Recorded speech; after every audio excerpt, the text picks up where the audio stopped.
আসানসোল উত্তর বিধানসভা কেন্দ্রে তৃণমূল কংগ্রেসের প্রার্থী মলয় ঘটকের সমর্থনে বৃহস্পতিবার আসানসোলে এলেন সাংসদ অভিনেতা দেব। প্রায় ১ ঘন্টা পরে বেলা 12:15 নাগাদ আসানসোলের এসবি গড়াই রোডে রামসায়ের ময়দানে অস্থায়ী হেলিপ্যাডে নামেন দেবের হেলিকপ্টার। সেখানে তাকে পুষ্পস্তবক দিয়ে স্বাগত জানান মলয় ঘটক।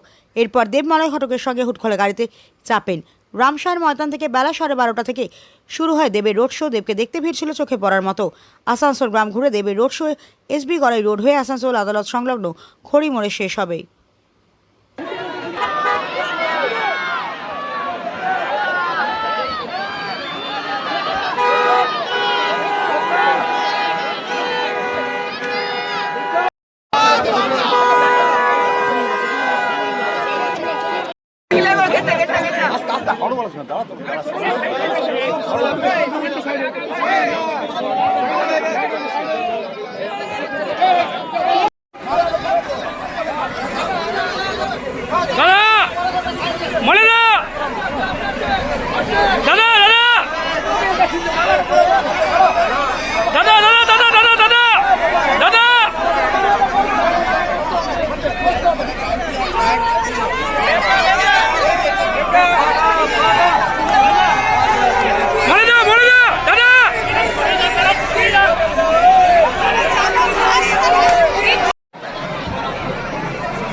নির্বাচনে লড়াই করতে গেলে তো মনোনয়নপত্র জমা দিতেই হবে।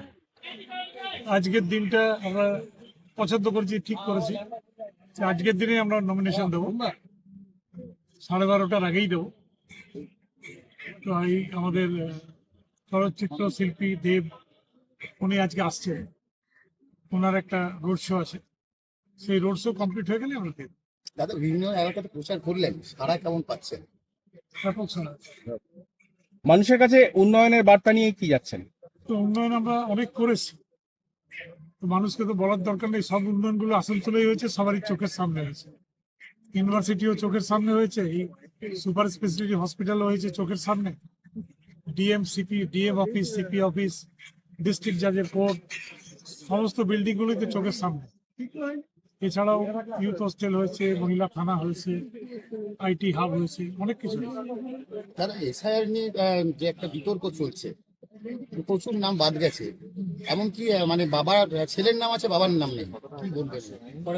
দেখুন, এসআইআর করার উদ্দেশ্যই হচ্ছে বিশেষ করে যারা সংখ্যালঘু তাদের নামগুলো ভোটার লিস্ট থেকে কেটে দেওয়া। এবং যেভাবে এসআইআর হয়েছে আপনি দেখতে পাবেন এই সংখ্যালঘু বুথগুলোতেই নাম কেটেছে বেশি। তারপরেও তারা জিতবে না, এটুকু আমি গ্যারান্টি দিচ্ছি। কালকে দেখা গেল, কালকে দিনভর মালদায়, আজকেও সকালবেলা এই এসআইআর কে কেন্দ্র করে অশান্তির একটা খবর রইলো, এটা সম্পর্কে কি বলবো? আমার সেই খবর আমার নিজের নলেজে নেই, নলেজে না থাকলে বলা ঠিক।